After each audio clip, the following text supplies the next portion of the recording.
हाँ जी बच्चों, कैसे हैं आप लोग। तो बच्चों सीए फाउंडेशन की क्लासेस में आपका स्वागत है। मैं बच्चों आज आपको इकोनॉमिक्स से स्टार्ट करवाने जा रहा हूं। इससे पहले कि मैं आपको इकोनॉमिक्स स्टार्ट कराऊं, मैं आपको एक सब्जेक्ट के बारे में ओवरव्यू दे देता हूं। बच्चों आपके सब्जेक्ट का नाम है economics and business and commercial knowledge.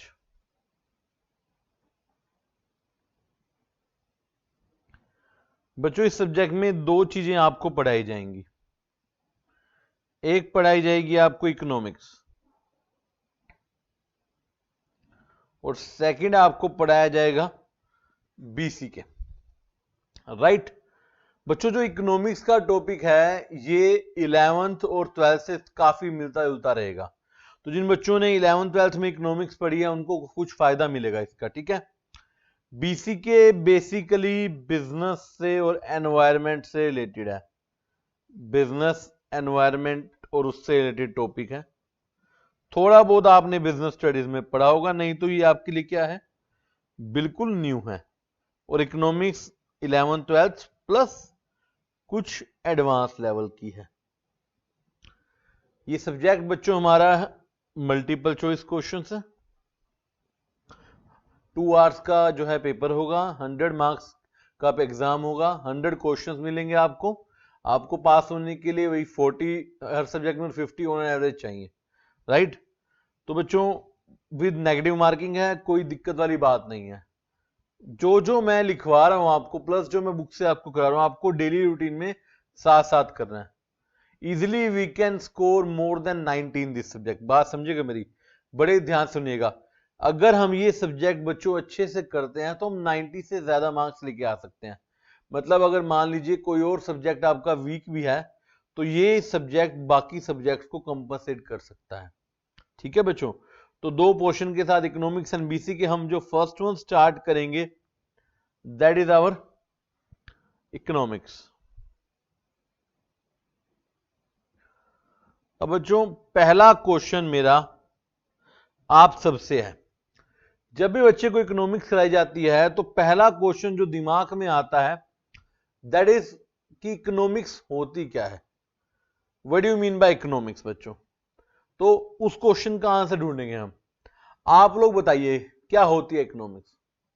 बच्चों आपको पता है सुबह से शाम तक all you are doing economics, I am doing economics. हर एक व्यक्ति जीवन में इकोनॉमिक्स को फॉलो कर रहा है। अब आप पूछेंगे कैसे। बच्चों आपको पॉकेट मनी मिलती है। अब उस पॉकेट मनी को मिलने के बाद आप सोचते हैं इससे क्या खरीदूं क्या ना खरीदूं। लेट्स एक एग्जांपल लीजिए।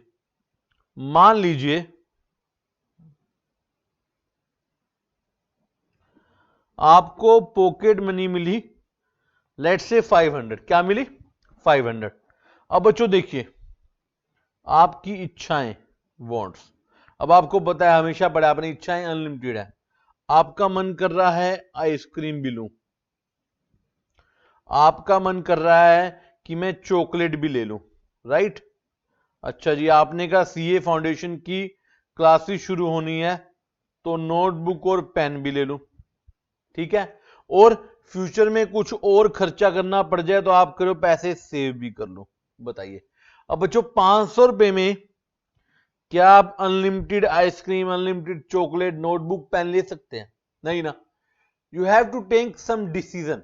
यहां पर क्वेश्चन आया था कि बच्चों डिसीजन मेकिंग करनी पड़ेगी क्योंकि 500 रुपए में हर एक चीज पॉसिबल नहीं है। बेसिकली हो क्या रहा है, जो ये वॉन्ट्स हैं ये तो है अनलिमिटेड, मगर जो पैसा है, जो रिसोर्स है वो क्या है? लिमिटेड। राइट, इच्छाएं मेरी अनलिमिटेड हैं, रिसोर्स मेरे लिमिटेड हैं। तो मुझे सोचना पड़ता है कि मैं क्या चीज करूं या क्या ना करूं। I have to take some decision. मुझे चॉइस मेकिंग करनी पड़ती है and that choice making is called economics. आप क्या कर रहे हैं? इकोनॉमिक्स कर रहे हैं। आपने 500 रुपए में सोचा 2 आइसक्रीम ले लूं, 1 चॉकलेट ले लूं, 2 नोटबुक ले लूं। बच्चों ये जब आप सोच रहे हो ना तो आप क्या कर रहे हो? इकोनॉमिक्स कर रहे हो। शायद आपको पता भी नहीं चलता कि आप सुबह से शाम तक कितनी बार इकोनॉमिक्स करते हैं। बच्चों इकोनॉमिक्स का सबसे बड़ा एग्जांपल हम लें तो सबसे बड़ा एग्जांपल होता है हाउसवाइफ। जो हाउसवाइफ होती हैं बच्चों पूरे का पूरा घर मैनेज करती हैं। They manage the budget of A home. पूरे घर का बजट मैनेज करना कैसे बच्चों? वेजिटेबल्स लाने, फ्रूट्स लाने, कपड़े लाने, और भी कोई शॉपिंग करनी, प्लस स्टिल साथ में वो करती हैं सेविंग। तो हर एक घर में जो हाउसवाइफ होती है ना, लाइक हर घर में क्या होता है, पापा लोग कुछ जो है मम्मी को पेमेंट वगैरह पकड़ा देते हैं कि घर का महीने का खर्चा चलाओ। अब मम्मी महीने का पूरे घर का खर्चा चलाती है, राशन वगैरह सब्जी वगैरह आती है, उसके बाद भी कुछ पैसा बचा लिया जाता है बच्चों, कुछ पैसा बचा लिया जाता है। That is called economics. वो जो सुबह से शाम तक डिसीजन मेकिंग में हमारा समय जाता है और उसके बेसिस पे हम जो काम करते हैं अपना बच्चों, दैट इज इकोनॉमिक्स। तो आप भी इकोनॉमिक्स कर रहे हैं, मैं भी इकोनॉमिक्स कर रहा हूं, और जो घर की हाउसवाइफ है वो भी क्या कर रही है? इकोनॉमिक्स कर रही है, राइट। तो हर एक व्यक्ति क्या कर रहा है बच्चों? इकोनॉमिक्स। तो सर ये तो पता चल गया कि हर एक व्यक्ति इकोनॉमिक्स कर रहा है, मगर अभी तक इकोनॉमिक्स का मीनिंग नहीं मिला, राइट बच्चों? इकोनॉमिक्स का मीनिंग नहीं मिला। तो इकोनॉमिक्स का मीनिंग कहां से आएगा? सोचिए बच्चों, आज मैं बेसिक आपको पढ़ा रहा हूं, मैं किसी भी ऑथर की या इकोनॉमिक्स की डेफिनेशन आपको नहीं बताऊंगा। आज की जो हम डिस्कशन करेंगे, जनरल डिस्कशन करेंगे कि लिटरल सेंस में इकोनॉमिक्स क्या होता है, एक आम आदमी जिस डेफिनेशन को समझ सके। मतलब मुझे आज ये नहीं कि आज मैं एडम स्मिथ या अल्फ्रेड मार्शल की बात नहीं करूंगा कि उन्होंने इकोनॉमिक्स में क्या कहा, वो मैं बाद में बात करूंगा। आज मैं सिंपल एक बात करूंगा कि लेमैन लैंग्वेज में, एक आम आदमी की भाषा में इकोनॉमिक्स किसे कहते हैं। मैं किसी इकोनॉमिक्स की डेफिनेशन की बात नहीं करूंगा।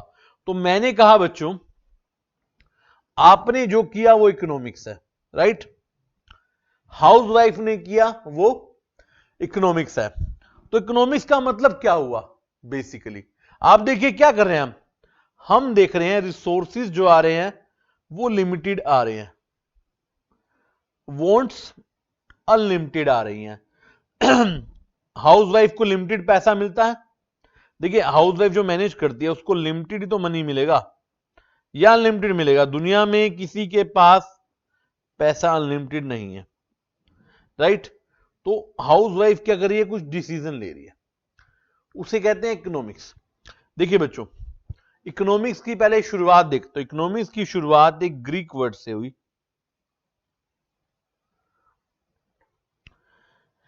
एक ग्रीक लैंग्वेज से वर्ड लिया गया इकोनोमिया।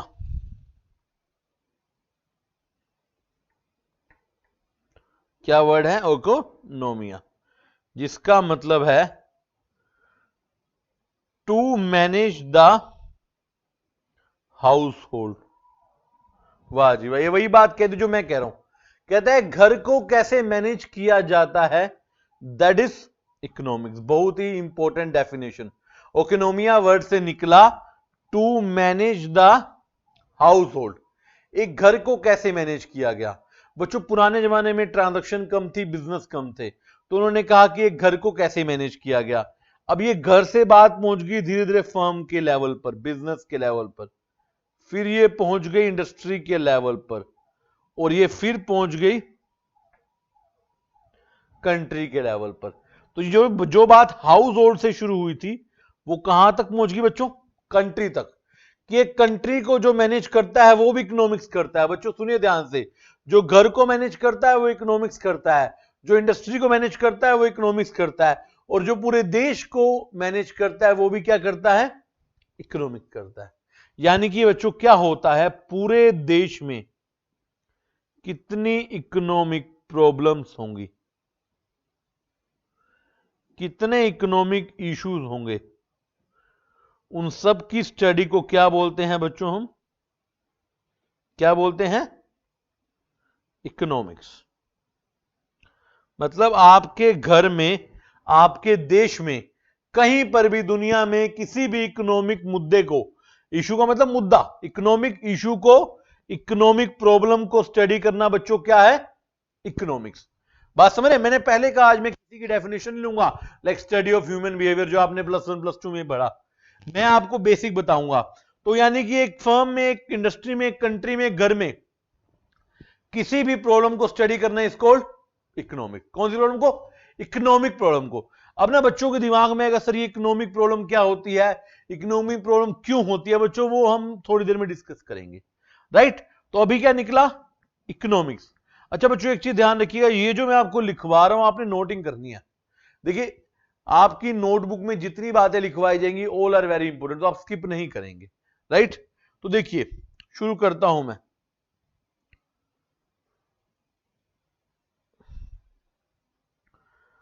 तो मैं क्या लिख सकता हूं ऐसा? Economics is the study of economic problems और इश्यूज। इकोनॉमिक प्रॉब्लम और इश्यूज को स्टडी करना इज कॉल्ड इकोनॉमिक्स।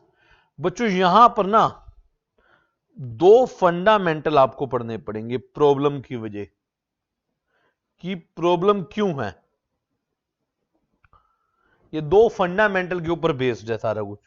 आपने कहा इकोनॉमिक प्रॉब्लम को स्टडी करना इकोनॉमिक्स है, मैं मान लेता हूं आपकी बात, बट मेरे दिमाग में, बच्चों के दिमाग में एक सवाल आ रहा है कि सर इकोनॉमिक प्रॉब्लम होती क्यों है। तो बच्चों इसके दो फंडामेंटल है। पहला, जो मेरी वांट्स हैं वो अनलिमिटेड है, और जो मेरे रिसोर्सेज हैं वो लिमिटेड है। लिमिटेड का आपने इकोनॉमिक्स में वर्ड पढ़ा था स्कार्स। रिसोर्सेज क्या है? स्कार्स। प्लस एक और समस्या रिसोर्सेज में ही, resources have alternate use. Alternate use का मतलब होता है मोर देन वन यूज। तो ये दो फंडामेंटल मेरे पास हैं जिनकी वजह से इकोनॉमिक्स हो रही है, प्रॉब्लम हो रही है। पहला वॉन्ट्स। बच्चों देखिए आदमी की इच्छाएं कभी खत्म नहीं होती, वॉन्ट्स आर अनलिमिटेड। आज आप +2 कर आए हैं, आज आपको बाइक मिल जाए आप खुश हो जाएंगे, थोड़ी देर बाद आप कहेंगे गाड़ी हो जाए, जिसके पास गाड़ी है वो कहता है एयरक्राफ्ट आ जाए। बात समझ रहे हैं? इच्छाओं का कोई अंत नहीं है, जितनी आदमी की इच्छाएं हैं वो कभी पूरी नहीं हो सकती, and they are endless, they are growing each day and day, day by day increase हो रही हैं, वो रोज बढ़ती जा रही हैं बच्चों। इच्छाएं कभी खत्म नहीं होती। मगर रिसोर्सेज, अब रिसोर्सेज में पैसा भी आ गया, बाकी रिसोर्सेज भी आ गए, वो सब लिमिटेड है। दुनिया में किसी के पास कोई ऐसा रिसोर्स नहीं है बच्चों जो कि दूसरे की सभी इच्छाओं को पूरा कर सके। There is a scarcity of resources. Resources limited quantity में है, कोई रिसोर्स अनलिमिटेड क्वांटिटी में नहीं है। Plus resources have alternate use. बच्चों ऑल्टरनेट यूज भी है, हर रिसोर्स का एक से ज्यादा यूज है। आप एग्जांपल लीजिए, मान लीजिए आपके पास मिल्क है। अब बच्चों देखिए मिल्क के कितने पर्पज हैं। मिल्क आप ड्रिंकिंग के लिए यूज कर सकते हो, मिल्क आप स्वीट्स के लिए यूज कर सकते हो, मिल्क आप कर्ड के लिए यूज कर सकते हो, मिल्क आप चीज बनाने के लिए यूज कर सकते हो, एटसेट्रा। सोचिए, मैंने कहा ना एक हाउस वाइफ कर दी इकोनॉमिक्स, किसी के घर में 2 लीटर दूध बच गया। अब उस 2 लीटर दूध का क्या किया जाएगा? वो पीने के काम आएगा, चाय बनाने के काम होगा, दही बनाने के काम आएगा, पनीर बनाने के काम आएगा, मिठाई बनाने के काम आएगा। इन सब पर लेनी पड़ेगी डिसीजन मेकिंग। क्या लेनी पड़ेगी? Decision making. कौन लेगी? वो हाउस वाइफ। कौन लेगी? House wife. तो हाउस वाइफ क्या करेगी? इकोनॉमिक्स, जो मैंने ऊपर बताया था। जब आप डिसीजन ले रहे हो, जब आप चॉइस कर रहे हो, बेसिकली बच्चों हो क्या रहा है, ये जो अनलिमिटेड है प्लस ये जो ऑल्टरनेट यूज और लिमिटेड स्कार्सिटी है, इसकी वजह से एक नई समस्या निकल कर आ रही है, that is called choice making. क्या है? Choice making. देखिए बड़े ध्यान से इस चार्ट को। आपने कहा economics is the problem of economic problem, right? Study of economic problem. Then आपने कहा there are two fundamental, there are two reasons. क्यों होता है ये? इच्छाएं अनलिमिटेड हैं, रिसोर्सेज लिमिटेड हैं। इन सब की वजह से एक नई प्रॉब्लम निकल कर आती है, चॉइस मेकिंग। क्या निकल कर आती है? Choice making. तो क्या मैं बच्चों एक लाइन लिख सकता हूं यहां पर,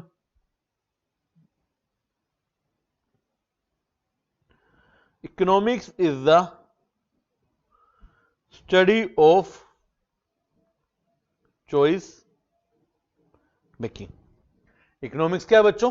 चॉइस मेकिंग की स्टडी जो हम कर रहे हैं। देखिए आप बात समझिए, मैं आपको शुरू से एग्जांपल दिखाता हूं। पहले वाला, मेरी इच्छाएं बड़ी अनलिमिटेड हैं, आइसक्रीम भी चाहिए, चॉकलेट भी चाहिए, नोटबुक भी चाहिए। वॉन्ट्स अनलिमिटेड, रिसोर्सेज क्या है? स्कार्स। रिसोर्सेज क्या है? स्कार्स। अच्छा, ऑल्टरनेट यूज, जैसे मैंने मिल्क का एग्जांपल लिया, एक रिसोर्स का भी बच्चों एक से ज्यादा यूज है, उसमें भी कंफ्यूजन है। तो इन सब की वजह से एक नई प्रॉब्लम निकल कर आती है, that is choice making.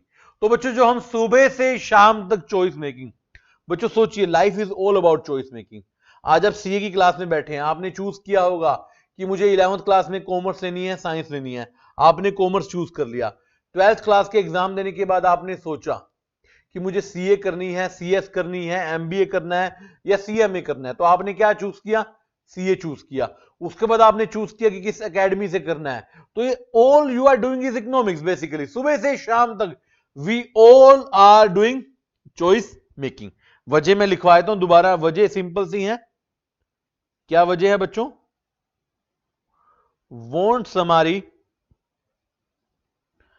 Unlimited है, रिसोर्सेज हमारे स्कार्स हैं, प्लस रिसोर्सेज हमारे रिसोर्सेज का ऑल्टरनेट यूज है, मोर देन वन यूज है। तो इसी वजह से हम क्या कर रहे हैं सुबह से शाम तक? Choice making, decision making, that is called economics. Right बच्चों? बच्चों इकोनॉमिक्स का बेसिक क्लियर करना बड़ा जरूरी है, तभी मैं आगे बढ़ूंगा। मैं आपको बताऊंगा इकोनॉमिक्स कितनी तरह की होती है। इकोनॉमिक्स साइंस है, आर्ट है। अच्छा, मैंने अभी आपको यह भी बताना है कि हमारे जो है इकोनॉमी की प्रॉब्लम्स हैं क्या। आपने कहा कि इकोनॉमी की प्रॉब्लम को स्टडी करना इकोनॉमिक्स है, लेकिन अभी तक हमने प्रॉब्लम के बारे में डिस्कशन नहीं किया। तो बच्चों सारा कुछ पढ़ना है, आपका बेसिक क्लियर होना चाहिए। आप एक बार देख लीजिए, यहां तक नोट कर लीजिए, बेसिक क्लियर होगा बच्चों तभी हम आगे बढ़ पाएंगे। बेस साथ साथ आपने क्लियर करना है, ठीक है बच्चों? तो दिस इज इकोनॉमिक्स। तो मैं शुरू कर रहा हूं बच्चों आगे। चलिए, होपफुली आप सबने नोट भी कर लिया होगा और समझ भी आ गया होगा।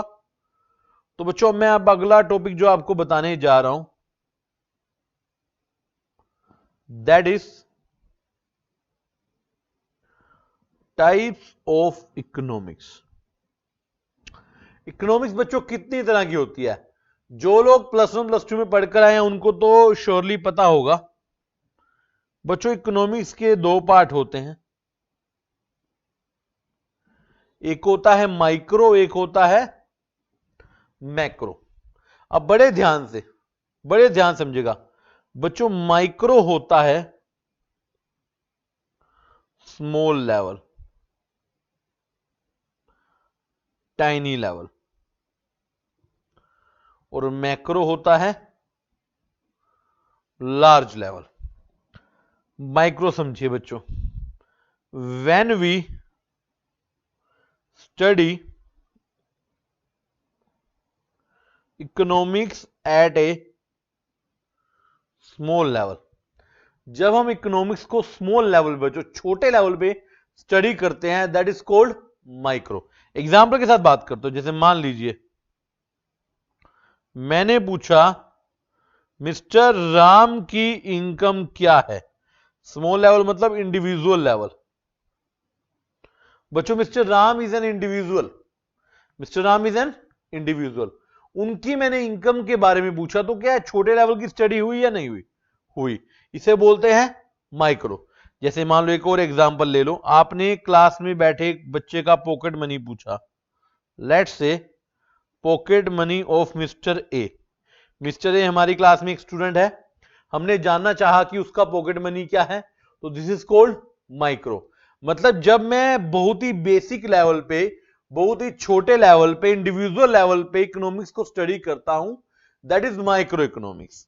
बट दूसरी तरफ बच्चों मैक्रो होता है, macro says when we study economics at a large level or at an aggregate level or at the level of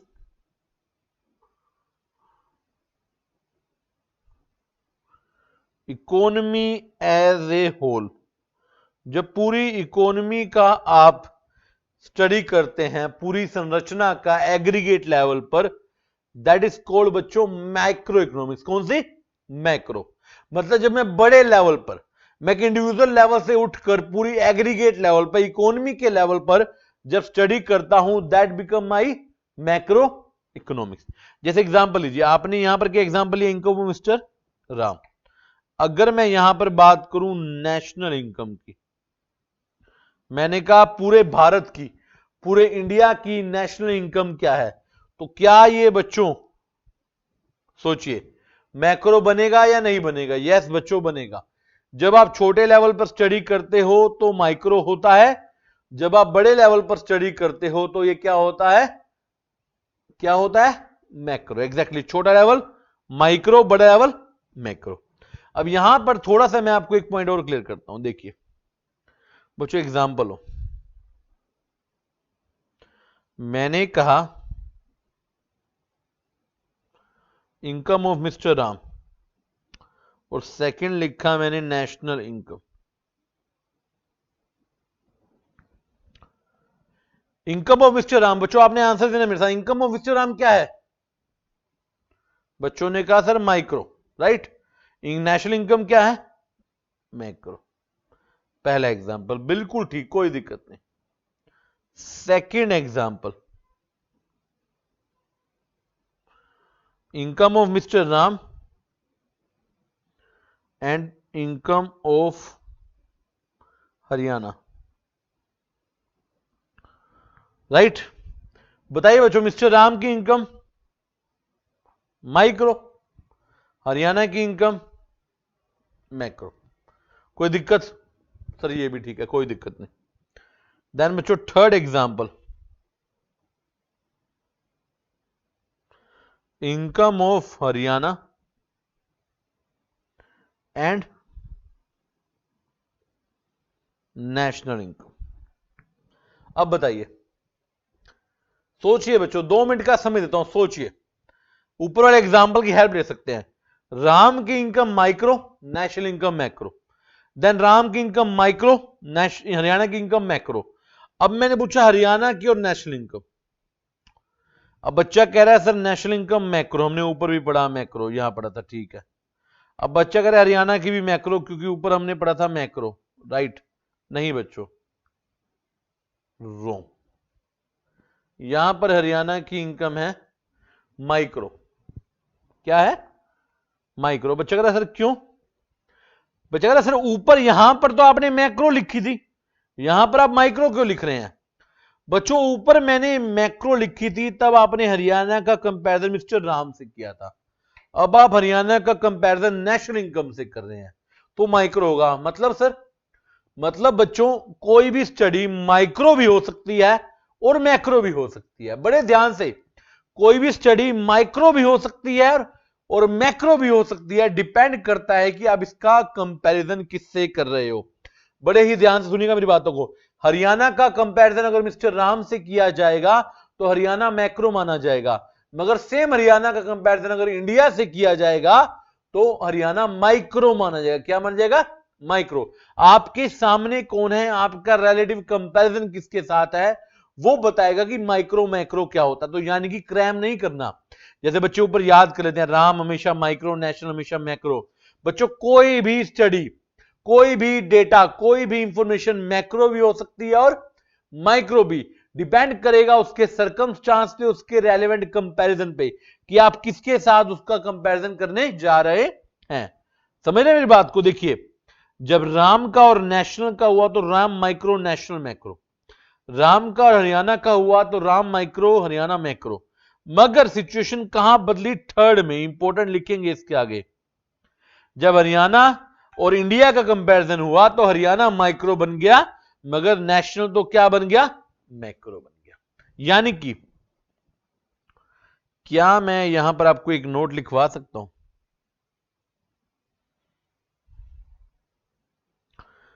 every study can be micro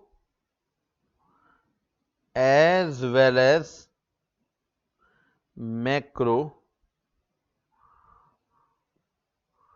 depending upon its relative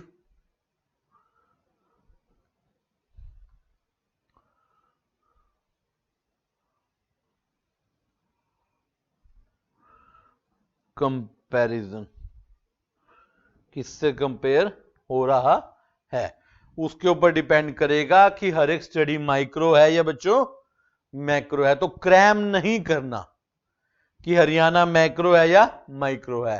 Haryana के सामने अगर individual है तो Haryana macro है, हरियाणा के सामने पूरा देश पूरी कंट्री है तो हरियाणा माइक्रो है। क्लियर है बच्चों? बच्चों नोटबुक प्रॉपर मेंटेन होनी चाहिए, हर एक चीज लिखी होनी चाहिए। आज मैं आपको सारी बेसिक चीजें बता रहा हूं। देखिए मैंने टाइप किया इकोनॉमिक्स का माइक्रो और मैक्रो, देखिए आपके सामने है। क्लियर है ये सारी चीजें। देन हमने एग्जाम्पल लिया, एग्जाम्पल आप नोट करेंगे।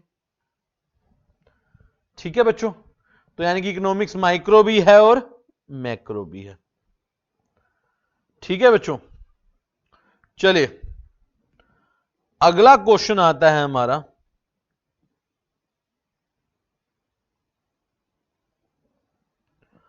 Method of studying economics. Economics की स्टडी किस तरीके से की जाती है बच्चों? There are two method. First one is inductive method, second one is deductive method. कहता है कि इकोनॉमिक्स दो तरीके से स्टडी की जाती है, इंडक्टिव मेथड से और डिडक्टिव मेथड से। बच्चों इंडक्टिव मेथड होता है when we go from particular to general. जब हम पर्टिकुलर से कहां पर जाते हैं? जनरल पे। और डिडक्टिव क्या होता है? जब हम जनरल से जाते हैं पर्टिकुलर पे। अब बच्चे सर इसका मतलब मैं बताता हूं। बच्चों एक होता है पर्टिकुलर, एक इंडिविजुअल लेवल, एक फिक्स लेवल, एक स्पेसिफिक लेवल। एक होता है पर्टिकुलर जनरल। जनरल मतलब जिसमें बहुत सारी चीजें होती हैं, और यू कैन से आप जनरल के ब्रैकेट में लिखते हैं एग्रीगेट लेवल। कौन सा लेवल? एग्रीगेट। यहां पे लिख लीजिए, याद रहेगा आपको। देखिए एग्जांपल से क्लियर करता हूं मैं आपको। मान लीजिए मैंने आपसे पूछा मिस्टर राम की इनकम कितनी है, राइट? देन मैंने पूछा मिस्टर श्याम की इनकम कैसी है। ऐसे मैं पूरी कंट्री की इनकम जोड़ के लास्ट में मेरे पास निकल कर आ गया डेटा नेशनल इनकम का, राइट? नेशनल इनकम का मतलब छोटे छोटे को जोड़कर लार्ज लेवल पर पहुंचना is called inductive method. Addition. क्या बच्चों? एडिशन। एक एक को जोड़कर लार्ज लेवल तक पहुंचना। अगर मैं देश में बैठे हर एक व्यक्ति की इनकम टोटल करूं, तो क्या मैं उससे पूरे देश की इनकम निकाल सकता हूं या नहीं निकाल सकता बच्चों? निकाल सकता हूं। That is called inductive method. क्या हम इकोनॉमिक्स में ऐसा करते हैं? नहीं करते। यस बच्चों, इसका एग्जांपल आप इवन आपको याद हो, आपके देश की पॉपुलेशन निकाल जाती है, सेंसस किया जाता है हर साल, वो भी इकोनॉमिक्स का पार्ट है। इसका एग्जांपल आप वो ले सकते हो, आप इसके एग्जांपल नेशनल इनकम ले सकते हो। ये सारे इंडक्टिव मेथड के जो है एग्जांपल है कि हम इकोनॉमिक्स में इंडक्टिव करते हैं। मतलब जब एक से बहुत सारे बनाते हैं, जब हम पर्टिकुलर से एग्रीगेट पे जाते हैं, जनरल पे जाते हैं, that is called inductive method. चलिए बच्चे का सर ठीक है, तो सर डिडक्टिव मेथड क्या होता है? डिडक्टिव मेथड बच्चों क्या लिखा मैंने? General to particular, general to particular, मतलब अब बहुत सारे हैं, एग्रीगेट लेवल है, पर्टिकुलर पे आना। अब किस तरह ये कैसे होता है, एक बात बताओ, क्या आप पर कैपिटा इनकम निकालते हैं? जो आपके देश की नेशनल इनकम है, अगर मैं कर दूं divide by number of people in country, क्या वो पर कैपिटा इनकम आएगी नहीं आएगी? क्या बच्चों कोई भी जो भी चीज आप एवरेज निकालते हैं, जो भी चीज आप एवरेज निकालते हैं, वो एग्जांपल है डिडक्टिव का, जब आप टोटल को नंबर ऑफ यूनिट से डिवाइड करते हैं।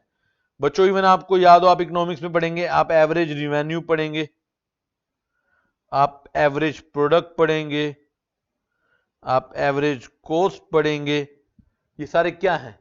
They are the example of deductive method. तो इसका मतलब हम इकोनॉमिक्स में इंडक्टिव भी करते हैं और डिडक्टिव भी करते हैं। जब एक एक को छोड़कर टोटलिटी में समीशन करके एग्रीगेट किया जाता है, that is called inductive method. Inductive मतलब जोड़ जोड़कर आगे बढ़ना, और डिडक्टिव का मतलब जब उसको डिवाइड कर दिया जाता है, जब आप जनरल से पर्टिकुलर में आ जाते हैं। सिंपलेस्ट बच्चों, यानी कि दो तरह के इकोनॉमिक्स के मेथड हो गए, इंडक्टिव और डिडक्टिव। इंडक्टिव जब आप पर्टिकुलर से जनरल में जाते हैं, जैसे आपने देश के हर एक व्यक्ति की इनकम टोटल की और आपके पास नेशनल इनकम आ गया। एक होता है डिडक्टिव, जब आप जनरल से पर्टिकुलर में जाते हैं, आपको पूरे देश की नेशनल इनकम पता है, मुझे पर कैपिटा इनकम निकालनी है, तो नंबर ऑफ पीपल से मैंने डिवाइड कर दिया। इसके अलावा जहां पर भी एवरेज निकाली जाएगी, जहां पर भी एवरेज निकाली जाएगी, that is the example of बच्चों व्हाट? Deductive method. तो दीज आर द मेथड, दो तरह के मेथड हो गए, inductive method and deductive method. चले बच्चों, नेक्स्ट टॉपिक है हमारा इकोनॉमिक्स इज ए साइंस और आर्ट। अगला क्वेश्चन है बच्चों हमारा कि क्या इकोनॉमिक्स साइंस है, क्या आर्ट है, या दोनों है या नहीं है? तो बच्चों ये जानने के लिए कि इकोनॉमिक्स साइंस है या आर्ट है, पहले हमें ये जानना पड़ेगा कि साइंस क्या होता है। बच्चों आप सभी लोगों ने अपने 10th लेवल तक एटलीस्ट साइंस पढ़ी होगी। साइंस क्या होता है बच्चों? ये जानने के लिए कि इकोनॉमिक्स में साइंस की फ्यूचर है नहीं है, हमें ये जानना पड़ेगा कि साइंस होता क्या है। बच्चों साइंस वो होता है जहां पर सिस्टमैटिक बॉडी ऑफ नॉलेज जो होती है, जहां पर हर चीज का कॉज एंड इफेक्ट रिलेशन होता है, which is capable of measurement,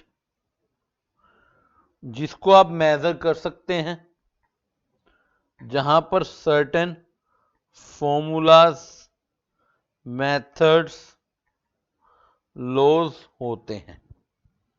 ये बेसिकली होती है साइंस, एक proper systematic body of knowledge. हर चीज का कॉज एंड इफेक्ट रिलेशन जाना जा सकता है कि इसकी वजह से क्या हुआ और इस पर्टिकुलर चीज के होने की वजह क्या है।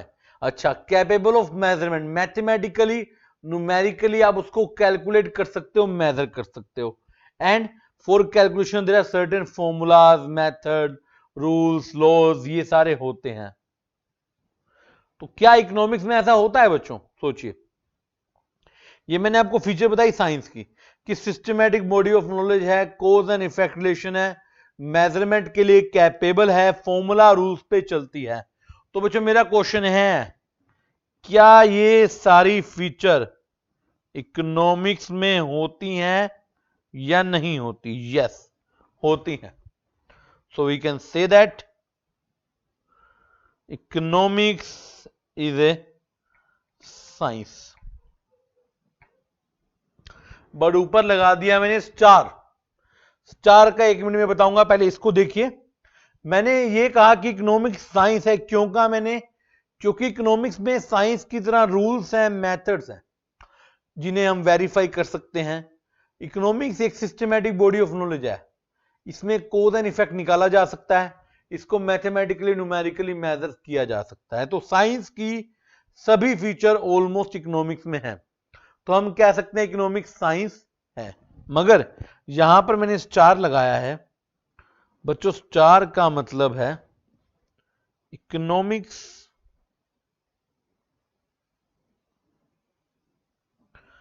इज नॉट ए परफेक्ट और you can say pure science. बच्चों इकोनॉमिक्स साइंस की तरह है, मगर इकोनॉमिक्स प्योरली साइंस नहीं है। क्या आप इकोनॉमिक्स में केमिकल रिएक्शन निकालते हैं? क्या आप इकोनॉमिक्स में आप इन्वेंशन करते हैं? क्या आप साइंटिफिक रिसर्च करते हैं? नहीं ना। इकोनॉमिक्स एक तरह का उस थ्योरी पे, उस बेसिस पे चलती है जिसमें साइंस आती है। इकोनॉमिक एक्टिविटी को कैलकुलेट करना is like a science process, but ये प्योर साइंस नहीं है। देखिए इसका सबसे बड़ा रीजन पता क्या है, मैं आपको बताता हूं। इकोनॉमिक्स का परफेक्ट साइंस ना होने का मतलब, वजह है सबसे बड़ा ह्यूमन बिहेवियर। आप इकोनॉमिक्स में किसको स्टडी कर रहे हैं? ह्यूमन बिहेवियर को। बच्चों ह्यूमन बिहेवियर ही दुनिया की सबसे खतरनाक स्टडी है। Not predictable. क्या किसी आदमी का बिहेवियर आप एडवांस में प्रिडिक्ट कर सकते हैं? Not predictable, not certain, not fixed. तो यही चेंज होता रहता है। साथ में क्या है, काफी ज्यादा कॉम्प्लेक्स है। तो इसलिए ये प्योर साइंस नहीं है, क्योंकि आपका सब्जेक्ट मैटर ही बड़ा कॉम्प्लिकेटेड है। इकोनॉमिक्स का सब्जेक्ट मैटर है ह्यूमन बिहेवियर को स्टडी करना, जो अपने आप में बहुत बड़ी समस्या है, जिसका कंप्यूटेशन करना, कैलकुलेशन करना बहुत ही मुश्किल है। तो ऑल दो इकोनॉमिक्स साइंस है, मगर प्योर साइंस नहीं है, परफेक्ट साइंस नहीं है। जो आप साइंस में करते हो, साइंटिफिक रिसर्च, केमिकल रिएक्शंस, वो सारे नहीं किए जाते, otherwise it's science, it's a kind of social science. कौन साइंस? Social science. तो फर्स्ट क्वेश्चन था क्या इकोनॉमिक्स साइंस है? तो बच्चों ने कहा यस सर इकोनॉमिक्स साइंस है, बट प्योर साइंस नहीं है। सेकंड क्वेश्चन आया क्या इकोनॉमिक आर्ट है? अब बच्चों सेम वही, इकोनॉमिक्स आर्ट है या नहीं है, ये जानने के लिए पहले समझना होगा कि आर्ट क्या होता है। सोचिए बच्चों, क्या होता है आर्ट? आर्ट होती है प्रैक्टिकल एप्लीकेशन ऑफ नॉलेज।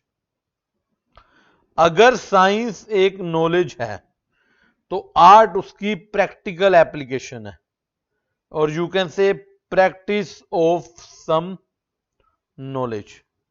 एक ही नॉलेज को बार बार प्रैक्टिस करना, वो आर्ट बन जाती है।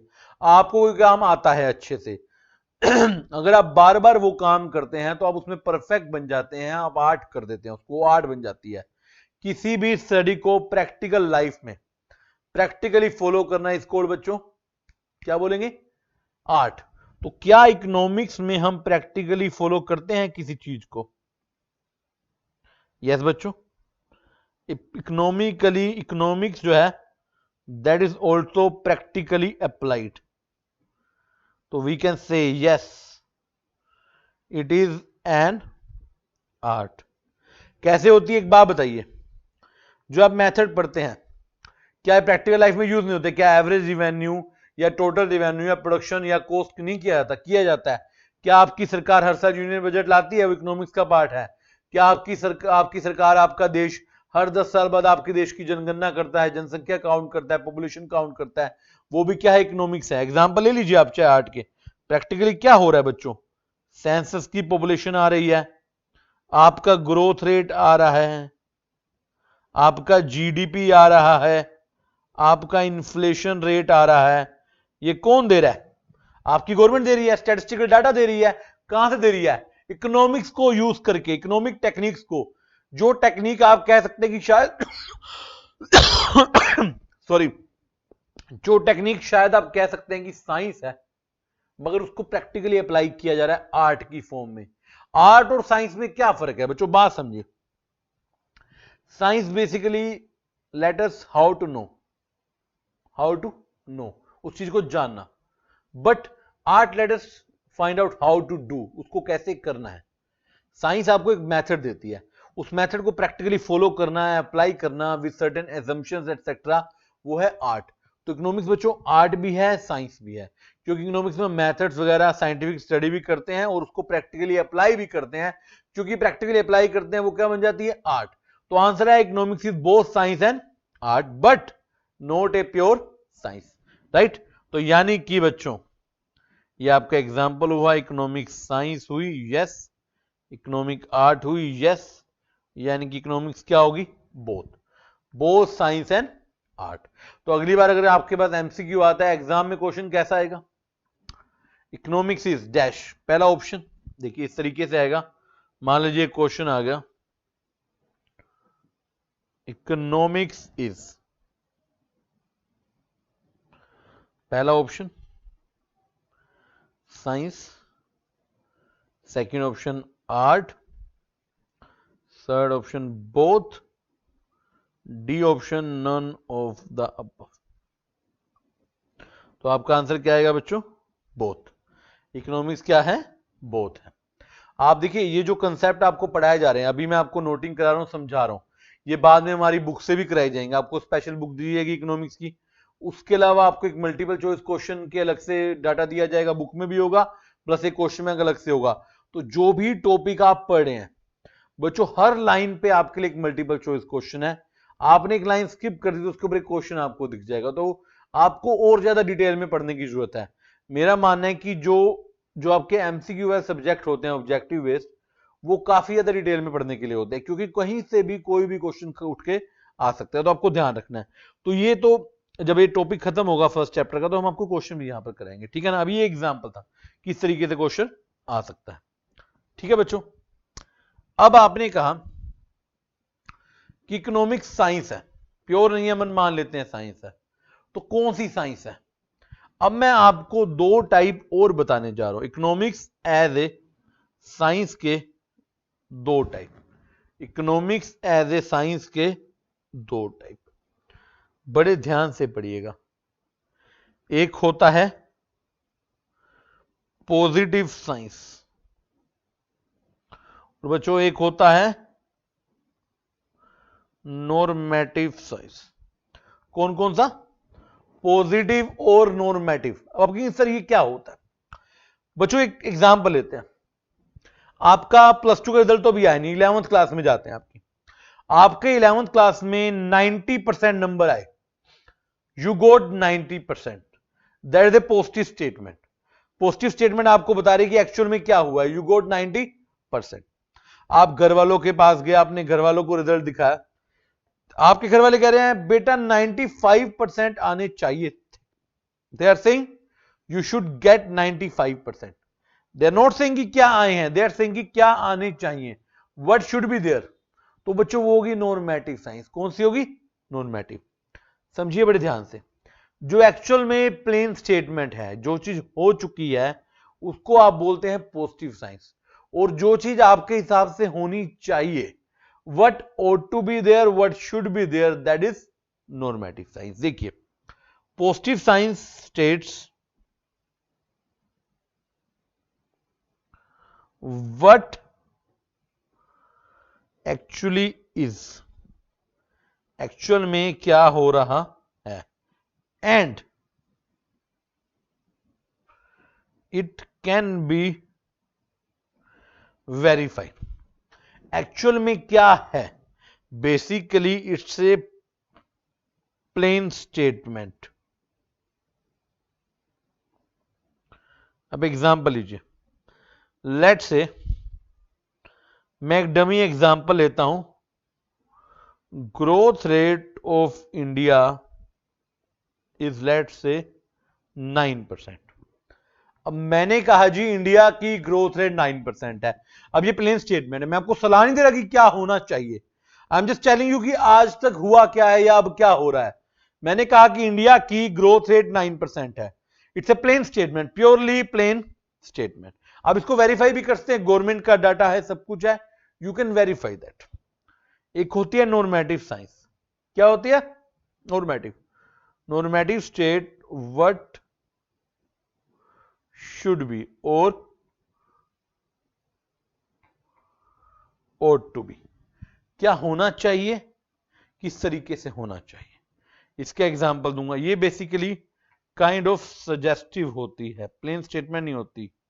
ये कौन सी स्टेटमेंट होती है? Suggestive statement. एग्जाम्पल लेंगे इसका बच्चों।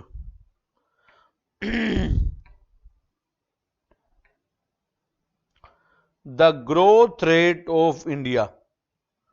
हमने बहुत बड़े इकोनॉमिक्स से बात की, उन्होंने कहा इंडिया की ग्रोथ रेट 12% होनी चाहिए। ये उनका सजेशन है। They are saying it should be, they are not saying कि अब कितनी है। अब तो है 9% है, मगर जो होनी चाहिए वो कितनी होनी चाहिए? 12% होनी चाहिए। तो बच्चों जो होना चाहिए that is your normative science. तो इकोनॉमिक्स कौन सी साइंस है? Economics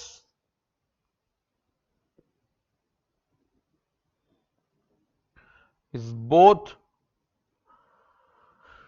normative as well as positive science. Economics में बच्चों दोनों आ जाएंगी। क्या आ जाएंगी? दोनों आ जाएंगी। देखिए आप एक बात बताइए, इकोनॉमिक्स में आपको बताया था आपके देश की इनकम कितनी है, आपकी पॉपुलेशन कितनी है, इन्फ्लेशन कितनी है, जीडीपी कितना है, ये बताया जाता है। यस, तो ये कौन सी साइंस हुई? पॉजिटिव। साथ साथ आपको बताया जाता है, आपके इकोनॉमिक्स वाले हैं, आपके पॉलिसी डिपार्टमेंट वाले हैं, वो सजेशन देते हैं कि नॉर्मेटिव मतलब क्या होना चाहिए। आपके देश के डिसाइड किया था कि क्या होना चाहिए, हमारे पास कितना ग्रोथ रेट होना चाहिए, क्या इन्फ्लेशन रेट होना चाहिए, तो बन जाती है नॉर्मेटिव। तो इकोनॉमिक्स बच्चों पॉजिटिव स्टेटमेंट भी है, साइंस भी है, और एक नॉर्मेटिव साइंस भी है। क्लियर है? तो यानी कि पॉजिटिव साइंस जो बच्चों बताती है कि एक्चुअल में क्या है और उसे आप वेरीफाई कर सकते हैं। नॉर्मेटिव आपको बताती है कि क्या होना चाहिए, राइट? फ्यूचर के बारे में, फ्यूचरिस्टिक अप्रोच पे चलती है। और आपकी जो पॉजिटिव है वो पास्ट और प्रेजेंट अप्रोच पे चलती है, क्या है या क्या था। गेटिंग माय पॉइंट बच्चों? तो इकोनॉमिक्स कौन सी साइंस है बच्चों? इकोनॉमिक पॉजिटिव साइंस भी है और इकोनॉमिक्स नॉर्मेटिव साइंस भी है। देख लीजिए, दो तरह के टाइप हो गए, पॉजिटिव और normative. Positive what actually is there, what should be there. Example मैंने बड़ा अच्छा लिया है, अगर देश की ग्रोथ रेट आपको बताई जाए तो दैट इज पॉजिटिव साइंस, और अगर ग्रोथ रेट कितनी होनी चाहिए दैट इज नॉर्मेटिव साइंस, और यू कैन से normative statement.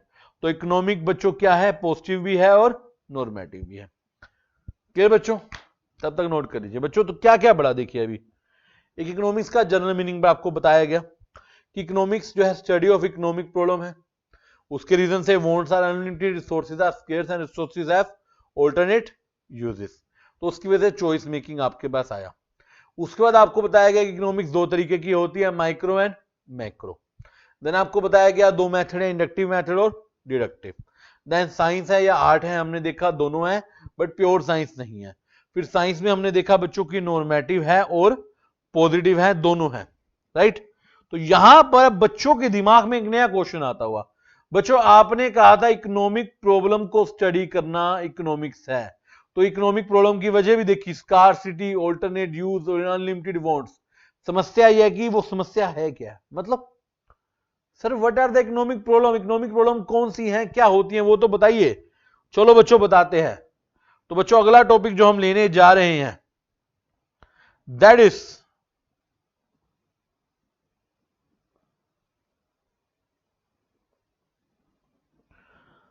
Central problems of economy. किसी भी अर्थव्यवस्था की central problem, basic problem, main समस्या। अब मैं आपको बताने जा रहा हूं किसी भी अर्थव्यवस्था में, किसी भी फाइनेंशियल सिस्टम में, किसी भी देश में मेन समस्याएं क्या होती हैं। बच्चों कितनी होती हैं? बच्चे कहते हैं सर तीन होती हैं, what to produce, how to produce, for whom to produce. नहीं बच्चों, चार होती हैं। जिन्होंने पहले पढ़ रखा है या नहीं पढ़ रखा कोई फर्क नहीं पड़ता, बड़े ध्यान से समझिए। नाम बता रहा हूं पहले। पहली समस्या व्हाट टू प्रोड्यूस, सेकंड समस्या how to produce, third for whom to produce, and fourth शायद आपके लिए नया होगा, what provisions should be made for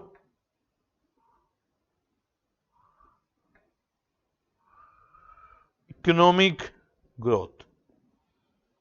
चार समस्या होगी बच्चों, what to produce, how to produce, for whom to produce, and what provision should be made for economic growth.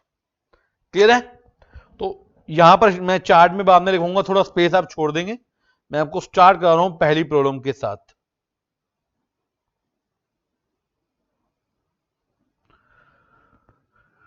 What to produce, बच्चों किसी भी इकोनॉमी की सबसे बड़ी समस्या पहली क्या होती है कि क्या बनाना है, क्या करना है, क्या बनाना है, व्हाट टू प्रोड्यूस, राइट। अब बच्चों बड़ी सारी समस्या है देश में, आपसे पूछा जा रहा है कि भैया क्या बनाया जाए, व्हाट टू प्रोड्यूस, तो क्या आंसर देंगे आप?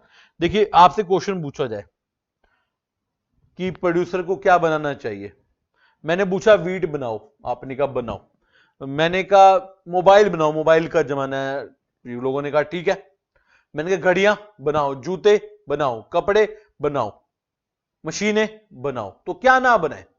समस्या समझिए ना कि हमें बनाना क्या है, कौन से गुड्स बनाने हैं, गुड्स भी कई तरह के होते हैं, और दूसरा क्या वो जरूरी है। जैसे अब देखिए कोई लोग कहते हैं कि एक देश कहता है कि हमें गन्स बनानी चाहिए, मिसाइल्स बनानी चाहिए, जो है जो हमारे टैंक्स है बनाने चाहिए, बॉम्ब बनाने चाहिए, ताकि कोई देश हमारे देश पर हमला करे या कोई भी आतंकवादी एक्टिविटी हो तो हम उसका सामना कर सके। तो हमने कहा अच्छी बात है, बनाना चाहिए। एक कहता है नहीं, बंदूकें नहीं बनानी चाहिए क्योंकि इससे अशांति फैलती है, हंगामा होता है, लड़ाई झगड़ा होता है, हमें अच्छी चीजें बनानी चाहिए, लोगों को ब्रेड बटर बनाओ, लोगों के खाने के लिए बनाओ, शांति की चीजें बनाओ, पेन बनाओ, बुक्स बनाओ, नोटबुक्स बनाओ, बच्चों को पढ़ने की चीजें बनाओ। तो क्या हम कहें कि चलो नोटबुक बनाते हैं तो बंदूक नहीं बनाते? नहीं, देश की सुरक्षा भी जरूरी है, अच्छा ब्रेड बटर भी जरूरी है, देश के लोगों को खाना देना भी जरूरी है। तो बड़ी सारी समस्या होगी कि क्या बनाएं और कैसे बनाएं, कैसे बनाएं तो चलो बाद में देखेंगे, क्या बनाएं। मतलब आप कहते हैं बच्चों के लिए किताबें बनाएं, तो क्या हम उस साल बंदूकें ना बनाएं? अच्छा बंदूकें बनाएं तो क्या लोगों के लिए ब्रेड बटर ना बनाएं? तो क्या करें? हर चीज बनानी पड़ेगी। देखिए आपको देश की सुरक्षा भी देखनी है, बच्चों की पढ़ाई भी देखनी है, आपको लोगों के खाने पीने को भी देखना है, तो हर चीज आपको बनानी पड़ेगी, राइट। तो मुद्दा क्या आया? पहला मुद्दा, which kind of goods should be produced, किस तरह के गुड्स बनाए जाएं, यह मुद्दा है। जैसे आपने कहा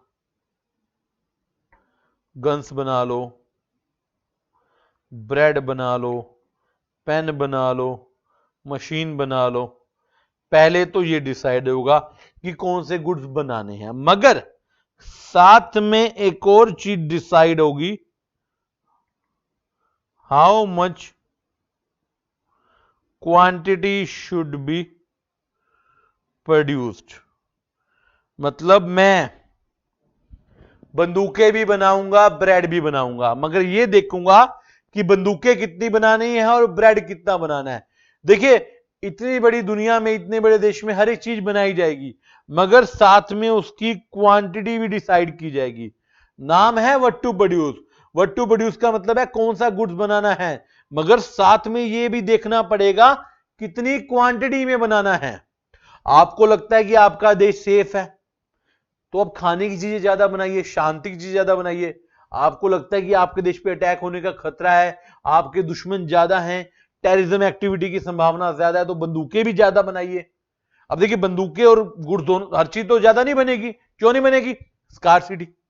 आप सोचो, मान लीजिए मेरे पास ये लैंड का पीस है, मुझे वीट बनाना है या राइस बनाना है, राइट, ठीक है। अब या तो मैं वीट बनाऊंगा या राइस बनाऊंगा या थोड़े थोड़े दोनों बनाऊंगा, ये मेरी लैंड है, क्या मैं दोनों चीजें अनलिमिटेड बना सकता हूं? बना सकता हूं? नहीं, पॉसिबल ही नहीं है, बिकॉज लैंड तो लिमिटेड है। तो आप सोचो कि आप एक ही चीज पे सारे काम कर लो, तो पॉसिबल नहीं है। मैंने एक 500 गज का प्लॉट लिया, मैंने कहा यहां पर मैं खेती बाड़ी भी करूंगा, यहां पर मैं एनिमल्स को भी पालूंगा, यहां पे मैं फैक्ट्री भी खोल लूंगा, यहाँ पे बच्चों के लिए एकेडमी भी खोल दूंगा, यहाँ पे स्कूल भी खोल दूंगा, यहाँ पे एक जिम भी खोल दूंगा। बच्चों, क्या एक ही जगह पे सारे काम मैं कर लूंगा? मैं नहीं, पॉसिबल ना। तो दैट इज स्कार्सिटी। क्या है ये? ये जो लैंड का टुकड़ा आपको दिख रहा है, ये अपने आप में दिखा रहा है स्कार्सिटी। तो स्कार्सिटी की वजह से मुझे देखना पड़ेगा कि कितनी क्वांटिटी बनानी है। what kind of good should be produced and in how much quantity it should be produced। कौन कौन से गुड्स बनाने हैं और कितनी कितनी क्वांटिटी में बनाने हैं। सुन लीजिए बड़े ध्यान से, लिसन केयरफुली। अगली बार व्हाट टू प्रोड्यूस पूछा जाए तो आप ये नहीं कहेंगे क्या बनाना है, आप कहेंगे क्या बनाना है प्लस कितनी क्वांटिटी में बनाना है। क्या बनाना है प्लस कितनी क्वांटिटी में बनाना है। अभी क्या का मतलब क्या हुआ? आपने कहा व्हाट काइंड ऑफ गुड्स, तो कौन से काइंड के गुड्स होते हैं? बच्चों, इकोनॉमिक्स में बेसिकली आप देखेंगे जो गुड्स हैं उनको दो काइंड में बांटा गया है। दो काइंड में बांटा गया है। एक काइंड है कंज्यूमर गुड्स और दूसरा है कैपिटल गुड्स। कौन कौन से? कंज्यूमर और कैपिटल। अब कुछ बच्चों के दिमाग में आ रहा होगा सर कौन से होते हैं ये? बच्चों, कंज्यूमर गुड्स वो होते हैं विच आर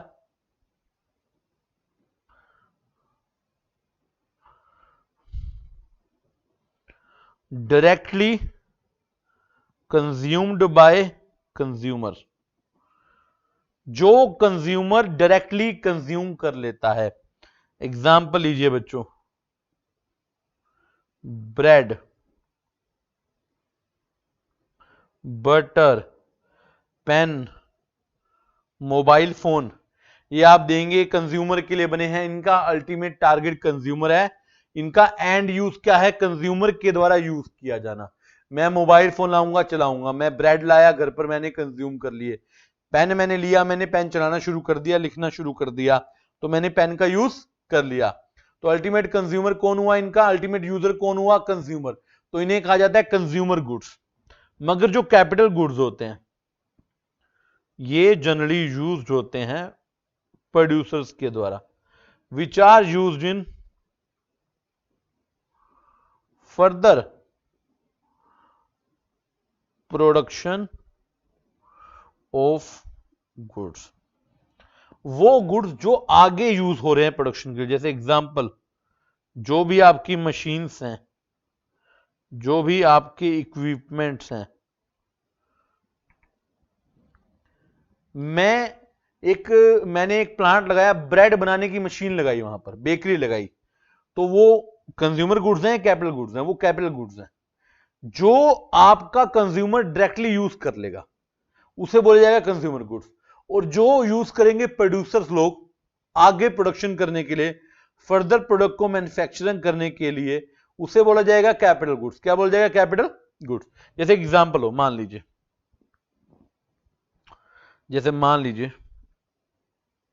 एक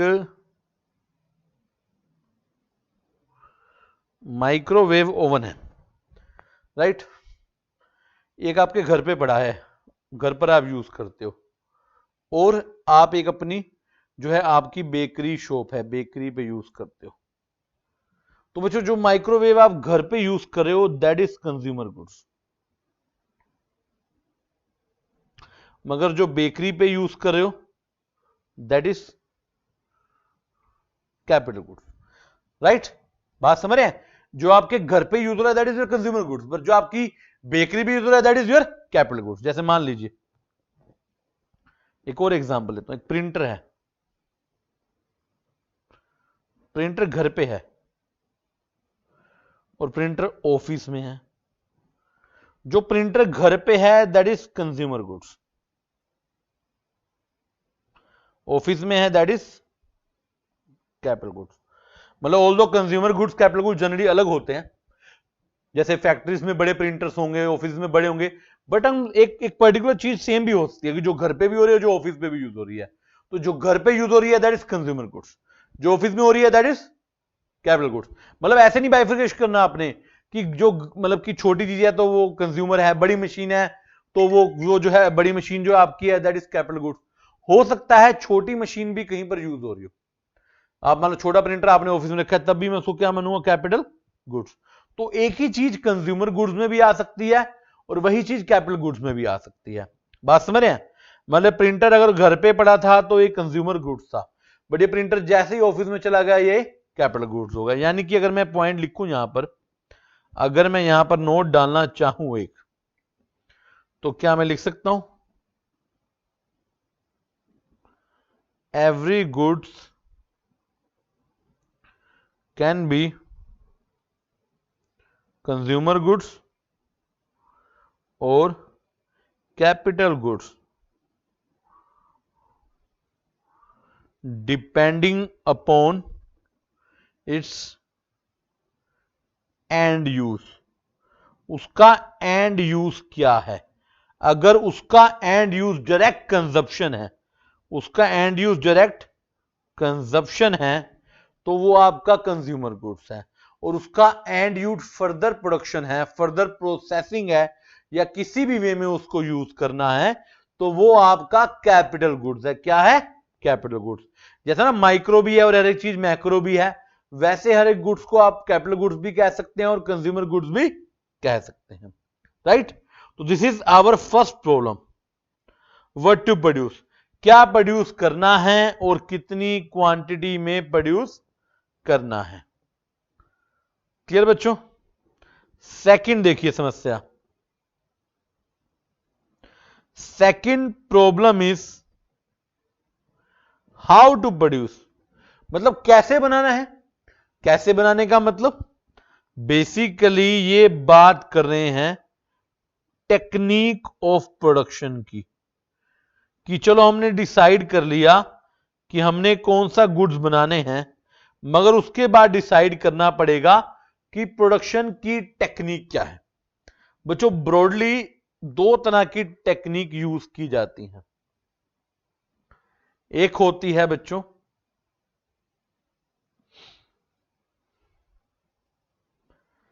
कैपिटल इंटेंसिव टेक्निक, एक होती है बच्चों आपकी लेबर इंटेंसिव टेक्निक, राइट? अब पहले मैं लेबर वाली बताता हूं बच्चों। लेबर इंटेंसिव टेक्निक होती है where labour is used more than the capital. बच्चों देखिए एक बात दिमाग में डालिए, लेबर इंटेंसिव टेक्निक का मतलब ये नहीं कि सिर्फ लेबर यूज होगी कैपिटल यूज नहीं होगी, और कैपिटल इंटेंसिव टेक्निक का मतलब नहीं कि कैपिटल यूज होगी लेबर नहीं होगी। पहले तो कैपिटल मतलब जो आपकी मशीनरी वगैरह है वो आ गई। देखिए बच्चों कुछ काम लेबर की हेल्प से, लेबर मतलब जो मजदूर लोग काम करें, फिजिकली काम करें, उनसे होती है, और कुछ आजकल जमाना है टेक्नोलॉजी का, मॉडर्नाइजेशन का, तो कुछ काम मशीनों से होता है। तो लेबर इंसेंटिव टेक्निक में लेबर ज्यादा यूज होती है, कैपिटल बहुत ही कम होती है। मतलब ज्यादातर काम मजदूर लोग कर सकते हैं, हो सकता है एक दो छोटी मोटी मशीनरें लगी हो या ना भी हो, जैसे मान लीजिए हैंडलूम है, आपका हैंडीक्राफ्ट है, जहां पर आज भी लोग अपने हाथों से काम करते हैं, मशीनों का प्रयोग कम करते हैं, वो भी आपको सोचना पड़ सकता है। सेकेंडली एक होती है कैपिटल इंटेंसिव, जहां पर कैपिटल का प्रयोग लेबर के मुकाबले ज्यादा होता है, जैसे पावर लूम, स्टील इंडस्ट्री, या जितनी भी आजकल की मॉडर्न इंडस्ट्री आपकी है, राइट? अब क्वेश्चन आता है कि हमारे लिए कौन सी टेक्निक बेटर है। टेक्निक बेटर कौन सी है? क्या लेबर पे जाना चाहिए? लेबर मतलब जहां पे मशीन होगी शायद तो बहुत कम होगी, नहीं तो ज्यादातर लेबर होगी, और लेबर वाली में वहां पे लेबर बहुत कम होगी मगर मशीनरी ज्यादा होंगी, जो कैपिटल इंटेंसिव है। तो बच्चों क्या मैं लेबर इंटेंसिव यूज करूं, क्या मैं कैपिटल इंटेंसिव यूज करूं, कौन सी यूज करूं? सोचिए, सोचने की समस्या है। दोनों टेक्निक है बच्चों, डिपेंड करता है, कई फैक्टर्स हैं। जैसे आपका प्रोडक्ट क्या है, टाइप ऑफ प्रोडक्ट कैसा है, अच्छा अवेलेबिलिटी ऑफ लेबर कैसी है। जैसे इंडिया जैसा देश है, यहां पे पॉपुलेशन अच्छी खासी है, लेबर आसानी से मिलती है, तो यहां पर आज भी कई काम ऐसे हैं जो लेबर इंटेंसिव में चलते हैं। अब यूएस वगैरह है, वहां पे मशीनरी अच्छी है, लोगों के पास इन्वेस्टमेंट अच्छी है, कैपिटल अच्छी है, मशीनरी अवेलेबल है, तो वो कैपिटल में करते हैं। वहां की जो लेबर है वो भी स्किल्ड लेबर है। देखिए skilled labour generally capital intensive technique में चली जाती है। जो अनस्किल्ड लेबर होती है, जो छोटे मोटे काम ही कर पाती है, वो सारी जो है लेबर इंटेंसिव में चली जाती है। तो आपको डिसाइड करना है, पहले आपने डिसाइड किया था व्हाट टू प्रोड्यूस, अब आपको डिसाइड करना है कि वो प्रोडक्ट कैसे बनाना है। कैसे बनाने का मतलब है क्या आप कैपिटल यूज करेंगे, क्या आप लेबर यूज करेंगे, मतलब क्या आप मशीनों की हेल्प से ज्यादा प्रोडक्ट बनाएंगे या आप लेबर की हेल्प से ज्यादा प्रोडक्शन करेंगे। डिपेंड करेगा कई चीजों पर, जैसे आपके प्रोडक्ट क्या है। मान लीजिए प्रोडक्ट बिना मशीन के बन ही नहीं सकता, सोचिए वो प्रोडक्ट बिना मशीन के बन नहीं सकता, तो क्या आप बना पाएंगे? नहीं। अच्छा वो प्रोडक्ट बनता ही हाथ से, हैंडीक्राफ्ट है, हैंडीक्राफ्ट बनता ही हाथ से है, इसलिए वो हैंडीक्राफ्ट है, बात समझिए, तो उसको मशीन से बनाने का फायदा ही नहीं है, बनेगा ही नहीं वो। इस तरह से आपको देखना पड़ेगा। दूसरा, आपके यहाँ पे लेबर है या नहीं है, पॉपुलेशन कैसी है, लेबर कैसी है। अच्छा फिर लेबर स्किल्ड है या अनस्किल्ड है, वो सारी चीजें आपको बताएंगी कि हाउ टू प्रोड्यूस। तो दूसरा प्रॉब्लम जो आपको स्टडी करना है कि प्रोडक्ट को कैसे बनाना है, लेबर इंटेंसिव टेक्निक से या कैपिटल इंटेंसिव टेक्निक से। थर्ड है बच्चों, फॉर हुम टू प्रोड्यूस। बच्चों किसके लिए बनाना है, किसके लिए बनाना है। आपको अपना टारगेट कस्टमर डिसाइड करना पड़ेगा, आपको अपना टारगेट कस्टमर डिसाइड करना पड़ेगा। क्या आप रिच सेक्शन के लिए बनाएंगे, क्या आप मिडिल क्लास के लिए बनाएंगे, क्या आप पुअर सेक्शन जो आपका सबसे वीक सेक्शन होता है उसके लिए आप बनाएंगे। ये आपको देखना पड़ेगा कि किस सेक्शन को आप टारगेट कर रहे हैं। जैसे मान लीजिए एप्पल के आईफोन आते हैं, they generally target rich section, या मिडिल क्लास में भी एक अपर सेक्शन होता है, वो यहां आ जाएगा, और एक लोअर सेक्शन अलग हो जाएगा। महंगे महंगे मोबाइल, महंगी महंगी गाड़ियां, ये जनरली रिच सेक्शन के लिए या मिडिल क्लास के अपर के लिए। बाकी नॉर्मल कंपनी जैसे एचपी है, डेल है, इनके लैपटॉप आते हैं वो नॉर्मल के लिए भी आते हैं, मिडिल क्लास के लिए भी आते हैं। अच्छा लैपटॉप वगैरह जनरली लोअर क्लास के लिए नहीं होते, लोअर क्लास बेसिकली नेसेसिटी पे चलता है, ब्रेड बटर ये चीजें खाएगा। लोअर क्लास आपको गाड़ियों में तो दिखेगा नहीं, मिडिल क्लास में भी जो मिडिल का लोअर क्लास है वो नहीं दिखेगा, अपर क्लास फिर भी आपको दिखेगा। मतलब मैं आपको यहाँ पे ना हल्का सा बाइफरेट कर रहा हूँ। जो मिडिल क्लास होते हैं ना, ये भी दो तरीके के होते हैं, एक तो लोअर मिडिल, एक होते हैं upper middle. Upper middle almost rich के आसपास होते हैं और लोअर मिडिल ठीक ठीक होते हैं। जो अपर मिडिल है, आजकल देखिए आजकल आईफोन खाली रिच क्लास के लिए रह गया, आजकल आईफोन अपर मिडिल के लिए भी हो गया, अपर मिडिल के लिए लैपटॉप्स भी हो गए हैं, गाड़ियां भी हो गई हैं, लोअर मिडिल के लिए सस्ती गाड़ियां हैं।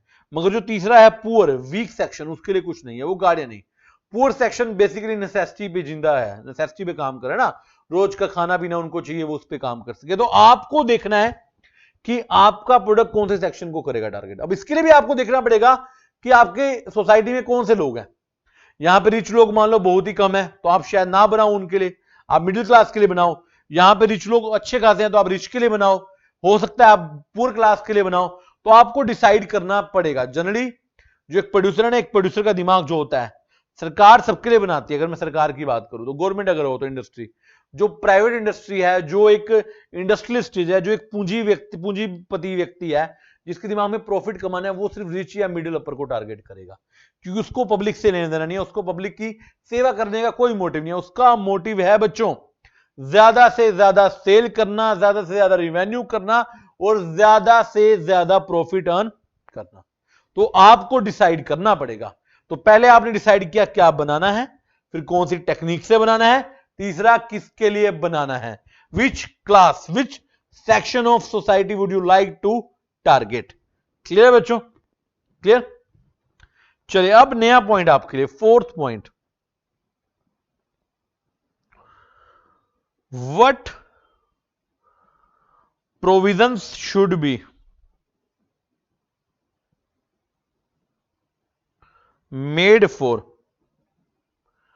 Economic growth. अब आप कहेंगे सर ये क्या है? बच्चों ये नया कंसेप्ट है। पहली बात, प्रोविजन का मतलब अकाउंट्स वाला प्रोविजन नहीं है, ये स्टेप्स हैं। What step should be taken. एक बात बताओ बच्चों, आज आप एंडलेसली बिना किसी रुकावट के अपने सारे रिसोर्सेज यूज करोगे। आपके रिसोर्सेज जो हैं बच्चों, ये आपके रिसोर्सेज हैं, ये स्कार्स हैं। अगर आप प्रेजेंट में ही सारा यूज कर लो और फ्यूचर के लिए नथिंग इज लेफ्ट, कैसे होगा काम? ऐसे चल सकता है? मतलब प्रेजेंट में सारा कुछ यूज कर लिया, अपनी आने वाली जनरेशन के लिए आपने कुछ छोड़ा ही नहीं। क्या है? सही है? ये आपको ना कहीं एनवायरमेंट में पढ़ाया जाता है कि फ्यूल कम हो रहा है, एनर्जी कम हो रही है, बिजली पानी को बचा कर रखें ताकि आने वाली जनरेशन को यूज कर सके। बच्चों आपको याद होगा साइंस में इसको बोला जाता है सस्टेनेबल डेवलपमेंट, कि अपने फ्यूचर के लिए, आने वाली जनरेशन के सस्टेन के लिए, उनके जिंदा रहने के लिए कुछ चीजों को छोड़िए।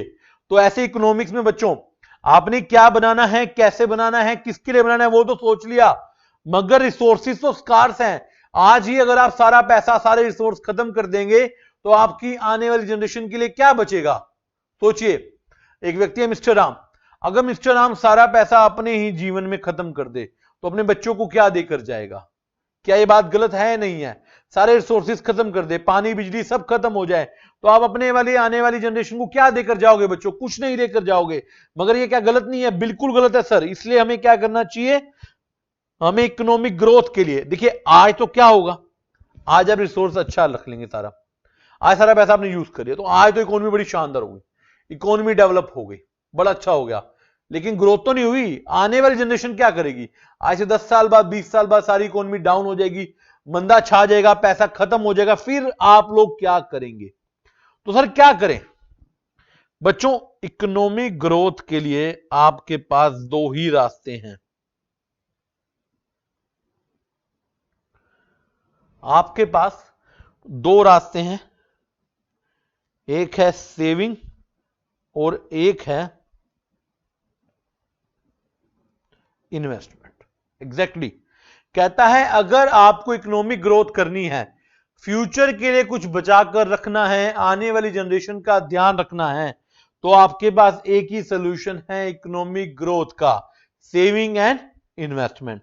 बच्चों जनरली क्या होता है? हाउस होल्ड करता है सेविंग, आप लोग, हम लोग, और जो आपका प्रोड्यूसर सेक्टर करता है वो होती है इन्वेस्टमेंट।